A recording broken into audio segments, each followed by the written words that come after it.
Minnesota sports flowing in their veins. Mackie and Judd on SKOR North and SKORNorth.com. Reckless speculation. Reckless speculation. You want reckless speculation? You know this ain't gonna happen. How about reckless trade speculation? For the love of God! All right, gentlemen. Happy Reckless Speculation Thursday to all who celebrate. Judd, Phil, Declan, and our friend Darren Doogie Wolfson from the 5 Eyewitness News Sports Department. You can also find him on the Scoop podcast, inside information about your favorite local sports teams. The trade deadline has passed. The Timberwolves have said, we're good. We're good, at least till the summer. The Ben Simmons thing is done and over with. He's going to the Nets. We can talk about that. But happy Reckless Speculation Thursday, Doogie. We're here to recap a quiet trade deadline for the Timberwolves.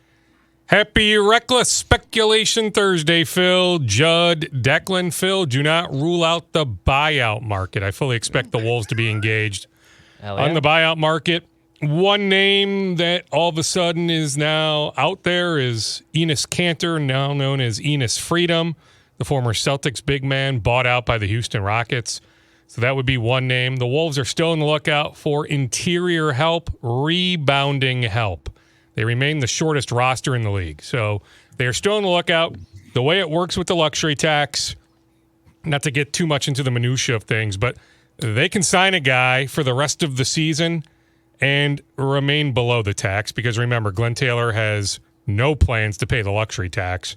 And what that means is sometime in the summer, he will get a check for something in the neighborhood of $12 million. The luxury tax pie that a bunch of teams will be able to take money from is going to be enormous, bigger than it ever has been. So the Wolves will get a bunch of that money. So the Wolves are not paying the luxury tax, but they can add a guy like Freedom or somebody else and still remain below the tax. Do we think that the Wolves came even close to completing a deal before today's 2 p.m. deadline, Doogie? Well, and in fact, I just got a text from somebody on Marcus Smart. Hit it. No.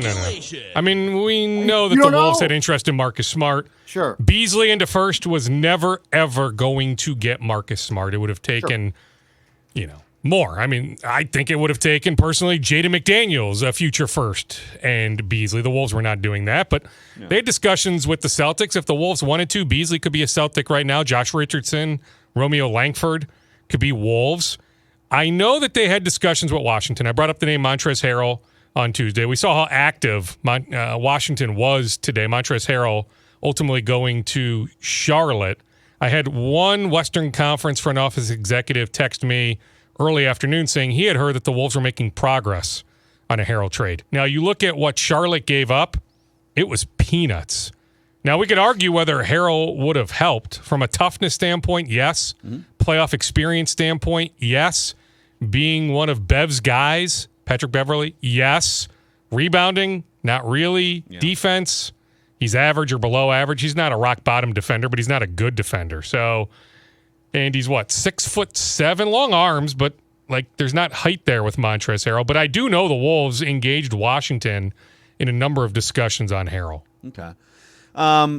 Do you think this was was standing pat right when there are some teams around them that have made moves? The Clippers are going to get better. I mean, at this point, their sights have to be set on passing a Denver, passing a Dallas, right? We're going down the stretch here, and you have a chance to avoid the play-in.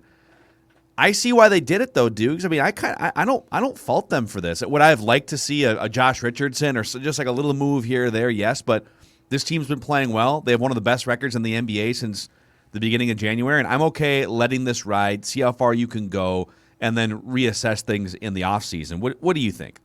Yeah, I mean, I get where you're coming from there, Phil. I would have tried to do something. Clearly, Sachin Gupta tried to do something. Let me see what they end up doing with the buyout market. Now, a lot of these guys will have multiple options, so no guarantees that a guy chooses Minnesota, but he may look at, the situation here and say, you know what, there's a pathway to playing time. Not like I need to go to a coast like Los Angeles or wherever just to be in a glamorous city for a couple months. I want to play. I want to play in the playoffs. So there could be a logical pathway to playing time here. So let me see. Let's circle back on this March 10th, March 3rd, March 4th, something like that. Let's see if the Wolves can add somebody on the buyout market. But I probably would have done something like Jake Layman expiring contract.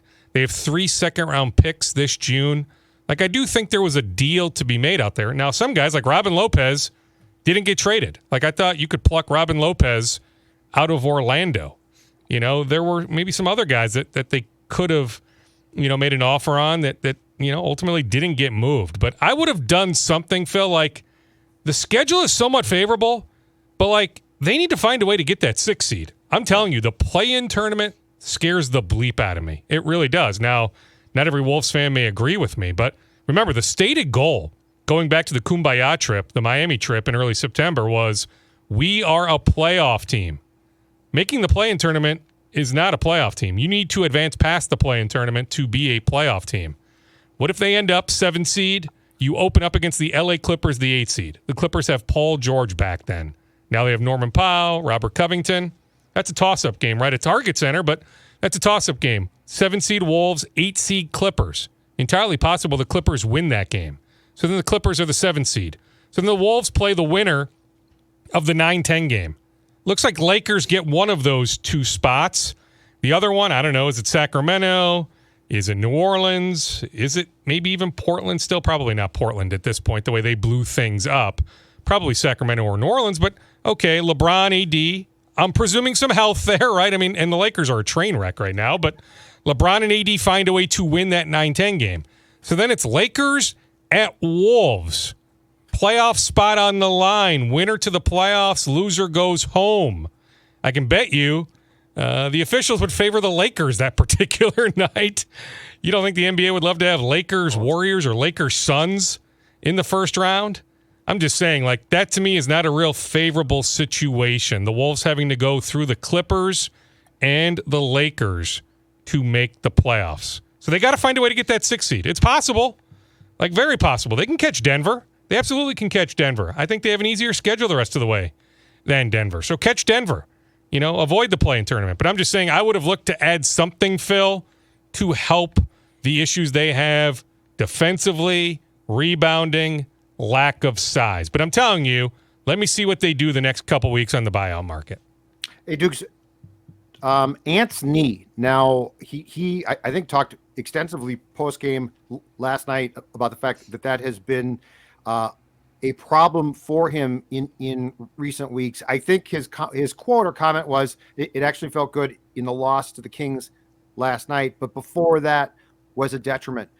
What do we know about that? And what's the concern there? The fact that I applaud him for trying to play through it, but in a league where guys often don't play through things, he clearly was trying to get through an injury that we didn't probably know the severity until after the game. Judd, we don't know a lot about many injury situations. 55 games in, a lot of guys are playing banged up. Sure. I mean, I have no doubt Ant's knee isn't 100%, but midway through the first quarter, I thought it was a brilliant play. Ant goes baseline, a give and go with Cat. He explodes for a dunk. His knee was okay for that dunk. We've seen some other explosive plays by Ant where the knee looks fine. I mean, is it some convenience the way he's been playing of late? One of those Detroit games, the first Sacramento game. If the knee's 75 or 80%, he's 20 years old. I mean, at one point playing AAU, he played, 6 games over the course of 2 days. His body can handle it. But I'm just saying, this far into the season, well past the halfway point of a grind, a lot of guys are banged up. I think it looks bad for D'Lo when, Ant is saying that he's playing through some stuff. Then D'Lo, misses 4 or 5 games with what seemingly is a pretty innocuous injury that, maybe he could have played through, right? And maybe if the games had more significance, D'Lo would have played through. But D'Lo went on the record saying, I wanted to make sure I was 100%. Well, at this point, maybe D'Lo needs to play when he's 80 or 85%. But I wouldn't read too much into it, Judd, just from the standpoint of I know a lot of guys are dealing with stuff. And, I mean, these guys are machines. They just, so many of them just fight through stuff. If there's a ligament, torn or something like that, that's a different story. But aches and pains and, some bruises, a sprain here or there. A lot of guys overcome stuff. Dukes, we know just going back the last 6 months or so, based on your reporting and other reporters around the NBA, that the Timberwolves were one of the most aggressive teams in the Ben Simmons discussions. And in the end, I mean, I don't know. I think people were mocking the notion a month ago that Daryl Morey could wind up getting James Harden in season to pair with Joel Embiid. But here we are. It involved other pieces as well. But basically, it's a Ben Simmons for James Harden swap. There were some long shot discussions with Portland throughout the last several months about Damian Lillard. I mean, it always seemed like Daryl Morey was going big star hunting, right? If I'm going to trade Ben Simmons, even if I have to make it weird and wait 5 months, I'm going to get a Lillard. I'm going to get a Harden. I don't. You've told us he never really put D'Lo on that level, but I think the Wolves got to a point where it's like, wow, D'Lo is the straw that stirs this drink. We're not going to trade him. So, I guess my question is, when did the Wolves Ben Simmons thing really officially die behind the scenes? Were they really at all involved at the end here, or had they backed out, several weeks in advance of the trade deadline? Yeah, I don't know what the specific day was. I mean, I had the note a few weeks ago that the Wolves had an upper-level scout watching Philadelphia. So that was in preparation in the event, something changed. But, I think if you spoke with Gupta on background or some other people over there, they probably would have told you many, many weeks ago. They came to the realization there just wasn't a workable match, that they always had to come up with a third team. That complicates things. Now, credit to Morey. Well, I'll tell you what, Phil, I like this deal better for Brooklyn, not Philadelphia. I just wonder about Harden and Embiid, how those two fit. Harden now a second time demanding his way out of a franchise. I like what Brooklyn did, like a new starting lineup of Seth Curry, Kyrie Irving. Yeah, well, they've got Ben Simmons. They've got for some of the games, KD and Andre Drummond. When KD's healthy, I'll take that starting five. Yeah, I really will with some guys that are capable off the bench. Here's the hilarious part, all right? And I am, as a guy who's dealt with depression in my life, I am not one to make light of at all of mental illness or depression or anything. But, this cat and mouse game between Ben Simmons and the Sixers, in which, all of a sudden, it's a mental health issue, and I need to go consult a doctor or whatever. And so his agent had to come out today, Rich Paul, right? And it is Rich Paul, yeah. And say, my client, even though he's headed to Brooklyn, will still be, evaluated for his mental health progress. He's going to graduate from those sessions so fast now that he's been traded from Philadelphia. So we'll see how that plays out. But they have to now that's part of, I guess the comeback is that's part of, the mental health anguish he was dealing with, right? Was this idea that he can't escape Philadelphia. Now he has escaped Philadelphia. By the way, I think the date is March 10th. It's early March. Brooklyn at Philadelphia. That will be a fun one. Wow. I mean, I would imagine Ben Simmons plays by then. Yeah. Right? If he needs to be evaluated, whatever. But, he's been working out pretty regularly, both at the Sixers facility, at St. Joe's University in Philadelphia, some other gyms in New Jersey, in Philadelphia. So, seemingly, he's close to game ready. I would hope by early March, he's playing games for the Nets, if not sooner. Dukes, on your buyout point, how quickly will we see guys start to sign, get scooped up? Well, I mean, there's already buzz. Goran Dragic, bought out by the Spurs, will land with Dallas. I can tell you, Ejuan Moore. Now, he might be dealing with an injury, but Orlando waived him. I'm already hearing buzz. The Celtics have a bunch of interest in Ejuan Moore. Okay. Right, so that stuff's happening behind the scenes. I'm waiting to hear on Enes Freedom, if the Wolves, have some interest. But that dialogue's been happening. I checked on this possibility. Would Jake Layman seek a buyout? That he feels like, at least I can go play 8 minutes somewhere. The Wolves don't want to use me. I was told his camp will explore the possibility of a buyout if there's already a team in place that he'll land at, right? So sure. Jake Layman's not just taking a buyout, then hitting the market, then just wondering if the phone will ring. Yeah. If Jake Layman hits the market, there's already a team lined up. All right. So, with Enes Freedom, with Houston buying him out, there's probably a team lined up. I don't know if that's Minnesota yet or not. But, yeah, it's the way things work. Yeah.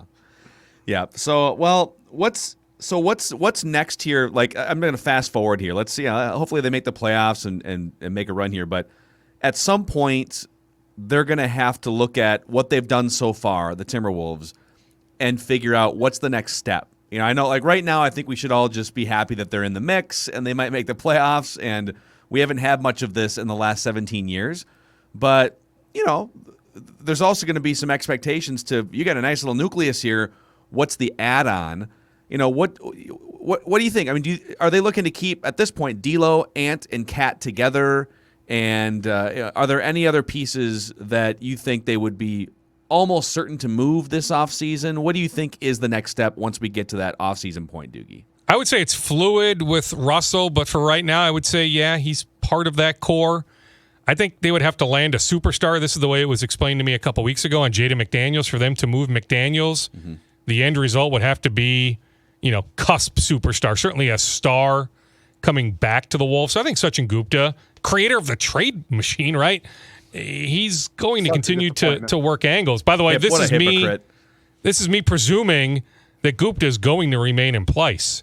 And if you're the Wolves, like, how do you evaluate Gupta? That's what I want to know. Right? I mean, outside of signing Greg Monroe, some other guys to 10-day deals with the COVID issues, like, there's not a whole lot to evaluate him on, right? But I still think the Wolves can save some money as long as Glenn Taylor's the owner, the majority owner. Like, I don't think he's ready to pay Elton Brand $5 million a year to come run the front office. Why? So, like, if Elton Brand is clearly the best I still think Gupta's got choice, a good chance to remain in place. Listen, I'm not anti-Gupta. I'm not even pro-Gupta. I don't know. Trade machine, but if you feel like Elton Brand can come in here and be, you know, a top basketball executive, then why would $5 million, $3 million? Like, to me, who cares? These are multi-billion-dollar franchises.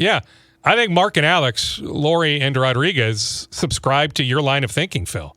I'm just telling you, though, my sense, maybe I'll be proven wrong on this. Heck, I told you guys last Thursday, 85% chance the Wolves will make a trade. So much for me being on the right side of that. The 15% clearly came to fruition. But I'm just telling you, like, I sense as long as Glenn is the majority owner, like, I would be surprised if they're paying somebody. And, like, to me, if you're bringing in Elton Brand, he's not coming here for $2 million a year. Like, that number would be in the neighborhood of $5 million a year. So I just think there's an opportunity to save some money. Gupta's ready. Like, we need to see some action at some point, but he's ready. I mean, Sacramento had all sorts of interest in hiring him a couple years ago.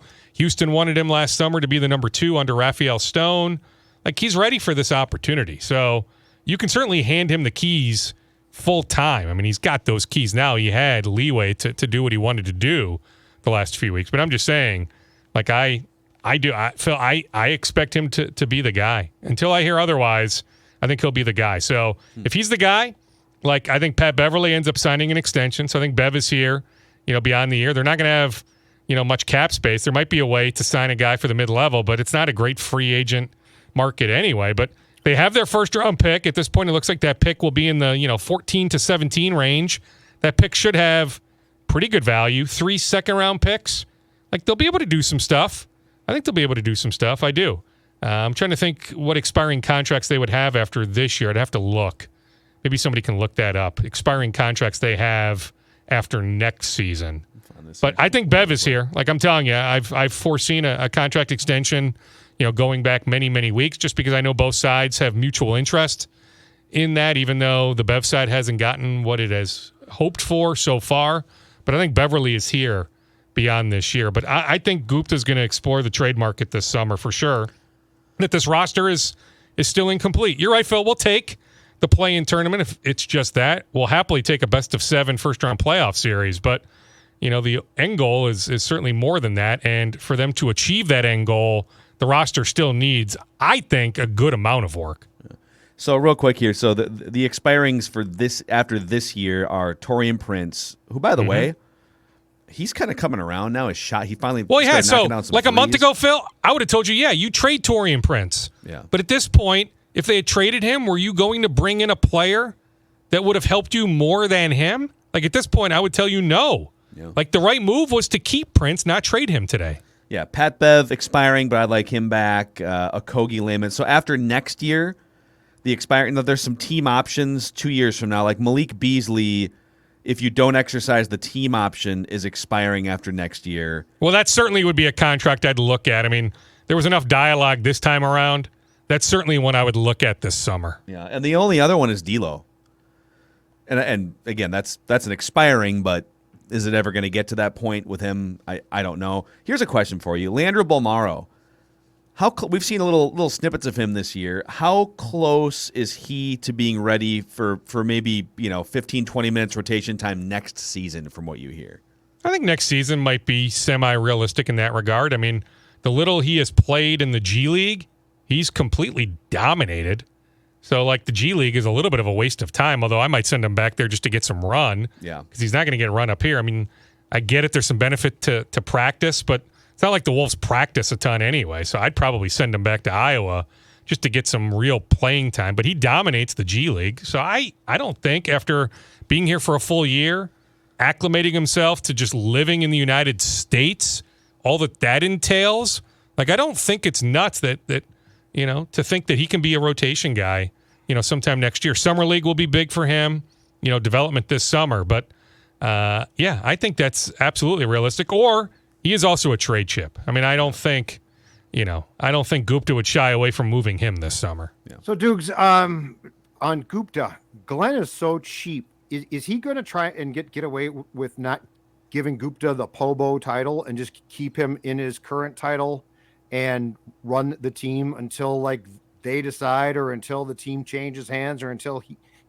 he leaves? Because my one concern here is they've got something decent, certainly roster-wise, going now. And I think from a basketball operations standpoint, it's in far better shape than it has been for a long time. He's not going to purposely screw this up, right? Well, I don't know if he purposely screws it up. But I'm saying if you don't promote it, like you need to pick a Pobo and pay that person. Well, yeah. So accordingly. My understanding, Judd, is unless Gupta's contract has been amended, which I guess is possible after the whole Rosas fiasco, but it was set to expire after this season. All right, so you would need to give him a new contract. I would think if you give him the new contract, you give him a new title. I don't think he retains this vice president title. Right. If he's the final decision maker, whatever that title is, if it's president of operations, great, whatever it is. But if he's the final decision maker, I'd imagine you give him a new title. You'd give him a multi-year deal. So then certainly Mark and Alex would have a say, right? Because the plan still is for them to take over as majority owners December of 2023. So if you're giving somebody a multi-year deal, and in the middle of that multi-year deal, ownership changes hands, I would think those two guys would be involved, Mark and Alex. So, I think that's the way it would trend, that he would end up with a multi-year deal with some new title, and he would have final decision-making power. Yeah. Do you guys have any? I got some Viking stuff I want to throw at Dukes here. Any other final Wolves stuff among the group? Little Vikings here? Okay. Little purple. All right, let me give you the little transition here. There it is. Reckless speculation. All right, so Ed Donatel, Vikings defensive coordinator, and then Aaron Wilson had this, that the Vikings are expected to hire former Broncos Pro Bowl offensive lineman, assistant line coach Chris Cooper, Kuper, as the new offensive line coach under Kevin O'Connell. He retired from the NFL in 2014. He's been coaching with the Dolphins, and is it the Dolphins and the Broncos, I guess? But so they're filling out a staff here. In Denver, yeah. Okay. So what else can you tell? It's funny because they can't officially announce Kevin O'Connell until next week, and yet, and I'm sure he's involved in all these staff discussions, right? So he's prepping for a Super Bowl, and he's helping to hire his staff. And I don't know, maybe he sleeps for 5 minutes, but what else can you tell us about the current process of hiring out this new regime of decision makers, Dukes, and coaches? Well, certainly one name to keep an eye on, I mentioned it on the latest Scoop podcast late last week, is Wade Phillips' kid. So the first name, Judd, is it Wes Phillips? I don't have it written down in front of me, but Not sure. Wade Phillips' kid is passing game coordinator right now for the Rams, tight ends coach. Maybe somebody can Google that to verify that I have that right. Wes Phillips. He is the current pass game coordinator and tight ends coach for the Rams. All right, so my memory isn't complete junk. So, Wes Phillips, I mentioned him on the Scoop podcast Grandson on Friday or Thursday night whenever I recorded it as a name to watch for for offensive coordinator. The Ed Donatel deal is done. I know that his agent has an attorney looking over terms of the contract. I imagine they officially announced Donatel next week, but he's the defensive coordinator. Andre Patterson off to the New York Giants. Andre wanted to stay, so I'm waiting to hear back from some people in the know on that one, like what transpired there, because Andre's very popular inside TCO Performance Center. So I'll be curious to hear what exactly unfolded on that one. I know as of a few days ago, Kevin had not made contact with Keenan McCardle, but maybe that's changed in the last 48 hours. I've been knee-deep in the trade deadline. But I know Keenan is beloved by Justin Jefferson. To me, he's the face of the franchise, so whatever Jefferson wants, you grant that request. That's not an outlandish request to retain Keenan McCardle as wide receivers coach. Motkins is coming in right as the run game coordinator. He comes from the Broncos staff as well. So it's like Broncos East, right, with Donatel, with the two offensive coaches. No Kubiaks, though, Dukes. That's the key. No Kubiaks. No Kubiaks. No Clint. He's back in Denver now. Now, does Donatel have an offspring? Does he have a son that's a coach? Sure, yeah. He might have grandkids. I mean, he's 65. there. I don't think his kids are in coaching. When Was I he covered him in 03. I was going to say, did you cover him when he was the Packers defensive coordinator? 4th and 26, my good man, in Philadelphia. 4th and 26. All you have Freddie to do Mitchell, is man. get a stop. Fred X. Chance. It cost Donatel his job. I'd Fired like- days after. Easy Ed, I would called him. just like to thank my hands as one of Yeah. the greatest press conferences ever. Darren Sharper and Baoju blew the coverage, something awful, and Ed Donatel paid with his job. He's a disciple of Fangio, right? Why not just hire Vic Fangio? I don't know if Fangio was interested in coming here. Yeah, I don't know. wonder- I know his agent. I'll text his agent soon. He's still getting paid. I was told he didn't want to work for Harbaugh again. I'll tell you that much, because a lot of people Really? had floated that one. That Harbaugh, if he had landed here, that Fangio, a lot of people just speculated Fangio for defensive coordinator. Yep. I was told no on that. Really interesting. Mm-hmm. Very good stuff. Hey, Phil, play the sounder because I have something completely reckless for you. Reckless speculation. I have seen this today. I have heard this before, and it's zero confirmation. Okay. Hey, it's Reckless Speculation Thursday. Exactly Bring it on, right, Cameron. and we celebrate accordingly, and so I'm going to bring this to the table. Andre Patterson's departure, one player who was incredibly close, who credited with Andre Patterson for developing him into the young man and player I know where he you're is going today, with this. I happens know. to be a Pro Bowl left end for your Yes. Minnesota Vikings, Danielle Hunter. A very important decision is made on a huge balloon payment in his contract in March. I have heard rumblings that there is some fear Danielle Hunter will not be very pleased with this move. The floor is yours, Darren. Wow. Yeah, well, Judd, you texted me just to check on the possibility out of Mobile last week that there was some buzz about Danielle Hunter possibly seeking a new team. I checked on that. It didn't go anywhere. Yep. But now that we have a 3-4 defensive coordinator in place, and heck, they ran hybrid defense at times last year. It's not like they were always in a 4-3, but if your base is a 3-4, how exactly does Danielle Hunter fit into that? Yeah, I think it's something worth monitoring. I mean, we'll know, heck, 1 month from now, by March 10th, we'll know the finality on that, right? I mean, need to make a decision in early March on Danielle. So yeah, we'll know soon enough. But yeah, I think there's something there, Judd. I do. What a tough spot for the Vikings now. I mean, because they have to you basically have to extend him or trade him, much like Kirk, right? Those are your two highest paid players, probably your two best players when they're healthy in terms of like importance to the team. I think Jefferson's better at his position than Kirk, but in terms of importance to the team, it's your starting quarterback. You're just selling low, aren't you? Like, I think if Danielle Hunter was in his prime, at his peak, fully healthy, you could probably get maybe even multiple first-round picks for him. What could you get in a trade for him at this point, just based on the last 2 years of injuries? I mean, I'm trying to think. Is there any comp, Judd? Is there any comp? comp that comes to mind in the last few years? Not with the injuries that he. I mean, maybe you he's get a had. late first, Phil. From some contender, somebody picking in the mid to late 20s. That seems aggressive, all though. right, so if someone would give you a late first-round pick or an early second-round pick or a mid-second-round pick, I would move him. Yeah. I would Just keep because him I'm ready. unless I'm he ready to hit wants the out. reset button in many ways. yeah. If there's ever And- a time to hit the reset button, I think it's you're right. now.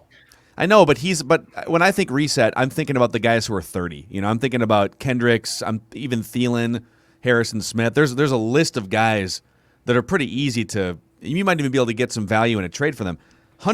If Hunter's healthy, he can be part of your resurgence in 2023-24. But if he doesn't want to play, if there's going to be contractual things every offseason, if he's, if the injuries are going to be a thing, I don't know. Maybe I'm just clinging to 3 years ago. There's going to be changes here that I think are going to surprise us all. Fan base, media, everybody. And I mean, look, the thing is when you hit the detonate button on a franchise like the Wilfs did, there's always changes that shock you. And plus, in Daniil's case, I could see him saying, look, I loved Patterson, he's gone. I was the guy who was here with Zim, he's gone. So I'm not going to be shocked at all if there's one or two players who the Vikings still like, who basically say, I want out. I'm really not. Yeah. I wouldn't be surprised either. Let me add one other Vikings note before maybe you potentially transition. I texted with somebody that's worked with Ryan Grigson now. Did they announce his title yesterday, Judd? Yeah. I went through an email. I got an email from Vikings PR, but I went through it really fast. Or are they waiting until May? Because I was told front office stuff will be sifted out, at least publicly in May after the draft. But did they announce his official title? Whatever it is, he's going to be Kwesi's right-hand man, the former Colts general manager, Ryan Grigson. So here's a text from somebody who's worked with Ryan. He is fantastic. Will add a lot to their personnel group with wisdom, experience, and evaluation. I'm also told from somebody who is close to Grigson that he has heard a lot of good things about Kevin O'Connell, rising star in this business. Wow. From several senior executives. Okay. Senior football advisor is what they've given him for now. Okay, so that's the title for now. I was just told after the draft, May, that's when we'll, see some public announcements. So is he going to be basically the assistant GM, or is that hire to come as well? I think that hire is to come. And I also think, Dukes, that there will be some changes in the football ops department post-draft. Mm-hmm. I think we will see people who have probably been with Rick for a long time, especially if Rick goes to Jacksonville, go to the Jaguars with Rick. And, that's when contracts expire. So, yes, they may not be household names, but, I imagine, going down the totem pole, we'll see some guys whose contracts are not renewed. Yeah. All right, give us some rapid-fire scoops here to wrap, Duke. Reckless speculation. Had a great conversation this morning with Gable Steveson, his last Gophers home match tomorrow night. Storied career. I can make a case, gentlemen. I'm trying to avoid hyperbole, but I can make a case. Gable Steveson, the greatest male, heck, maybe greatest Gophers athlete ever, but greatest Gophers male athlete ever, or at least in my lifetime. I am 42. Paul Gill's I can't necessarily go back to Nagurski. Long time ago, but in my lifetime, going back 40-something years, I can make a case. This is also presuming that Gable wins another national championship in a few weeks, so multi-time national champion, the Olympic gold medal. I can make a case. Gable Steveson, the greatest modern-day, how about that? Greatest modern-day Gophers athlete. Uh-oh. That's Brock Lesnar's music. That's Brock Lesnar's we talked. Music. Phil. Oh, no. Yeah, I'll put the conversation on the next Scoop podcast. We talked about Brock and his WWE future. Yeah. So any professional wrestling fans will enjoy David that. Mark Winfield. Yeah. Oh, yeah. He's up there. Yeah. Dude, yeah, you can make a case for a number. Baseball, yeah. Drafted in football by the Vikings. Mm-hmm. Did you see, speaking of, don't underrate. I'm going to give you another one here. He was on the team that got into that brawl, right? He was a participant. The Ohio State brawl? Yeah, he laid out a guy pretty bad, I guess. Yeah. But I'm going to throw some love to another one that you probably forgot about. But he is legitimately a rising star in WWE after being in development for like 6 or 7 years. His in-ring name right now is Madcap Moss, Mike Rallis. Mike Rallis is getting legitimate run on Monday. His brother is his brother still working for the Vikings? Nick? Is Nick still on? I don't think so. The Vikings coaching staff, quality control? Madcap Moss is his wrestling name. Wasn't he Riddick Moss for a while? Yeah, he was Riddick Yes. Moss, and then they changed him Louis to like this Riddick. sort of like gambling, like 1920s. He's got like the suspenders with no shirt. He was an NFL analyst. He's for a good while. dude, though. Yeah. So, yeah, if we're making a list, just because Mike is such a good dude, we'll put Mike somewhere on that list. Maybe not number 1 or number 2, but we can put him somewhere in the top 15 or 20 just because he is such a good dude. How about Brock Lesnar, Shelton Benjamin? We're gonna have Gable Steveson. We got Mike Rallis. I mean, the Gophers are pumping out some legitimate sports entertainers over the past. There's 15 also years. a former wrestler, first name Logan, was on their team in the last 5-6 years. Who's a Logan. pretty good UFC. Well, I don't know if he's with UFC, but he's an Ultimate Fighter, and he's pretty darn good. Declan, do you know what I'm talking about? I actually don't, and UFC is completely out of my He's not with wheelhouse. UFC. Oh, okay. Crap. Logan. Yeah, I think his last name begins with an S, not a which fan. doesn't do a whole lot for I'm not a anybody, fan but of the discipline. mixed martial arts. I also spoke for a while yesterday with Boye Mafe after his great week last week in Mobile. I'm not quite sure there was anything like super groundbreaking, but he's out in Thousand Oaks, California. One of his training partners, Aiden Hutchinson, Michigan Wolverines pass rusher, who may end up going number 1 overall. So Boye and Aiden have become pretty good friends. They work out together on a daily basis. Nice. Awesome. Wow, Reckless Speculation Thursday That was here, fun. boys. Always a great national got weekly reckless. holiday. It got really reckless today. too. Phil, what do you think this new owner's offer to the players, Major League Baseball wise? It's coming tomorrow or Saturday? So Think there's I any saw- chance of some progress? I haven't dove into the actual full detail. I did see that they've agreed on one thing: universal DH. Oh, so good. We've got that going at for least fixed one of the Which everybody 150 wants. problems. So, but It's a Duke, bargaining chip that everybody wanted. Dukes, here's what's ridiculous. So Correct. they're going to spend the entire offseason haggling over the complicated financial stuff, which is important, and there needs to be a bunch of changes to player contracts and arbitration. All that crap needs to be sorted out. But I mean, at some point, they also need to dive into making the game actually more appealing and fun and engaging to watch. And I don't know that they're making any progress on that stuff. Correct. Yeah. I've got one more. Let me You see. will find I me had at one more. CHS Give me. Field. a I'm going to sec. Saints games. Yeah, I'll be there with Judd. Screw MLB. I'm going Me to and Judd will be drinking Surly's. Although you At- won't be seeing, at right? You won't be Field. seeing Austin Martin. Right? He's on the 40 man. You won't be seeing know Jose who we won't Miranda. He's see? on the 40 That's man. fine. You know why? Because I can watch Jake Cave till my heart's content. Dominant. Yeah. Take that. That's right. He's not Tidewater in the 40 Tide. man anymore. Take that Columbus Clippers. Roaming center field. on, Saturday, Iowa March Bugs. 26th, next big boxing event at the Armory in downtown Minneapolis. Showtime, not Fox. There'll be a Showtime production, not Fox. All right. Okay. All right. right, There he is. Inside information about your favorite local sports teams and wrestlers. Darren Doogie Wolfson. My Good guy. stuff, Doogs. All right, boys. Yeah, I was just scrolling through my phone. I don't think I left anything out. If I did, my bad. Okay. Well, we'll get to it. We'll get to it next Throw week. it in next week, next Tuesday. Okay. All right. Sounds good. And that's See a you wrap guys. on Mackie and Judd, too. Bye-bye. We'll see you guys tomorrow.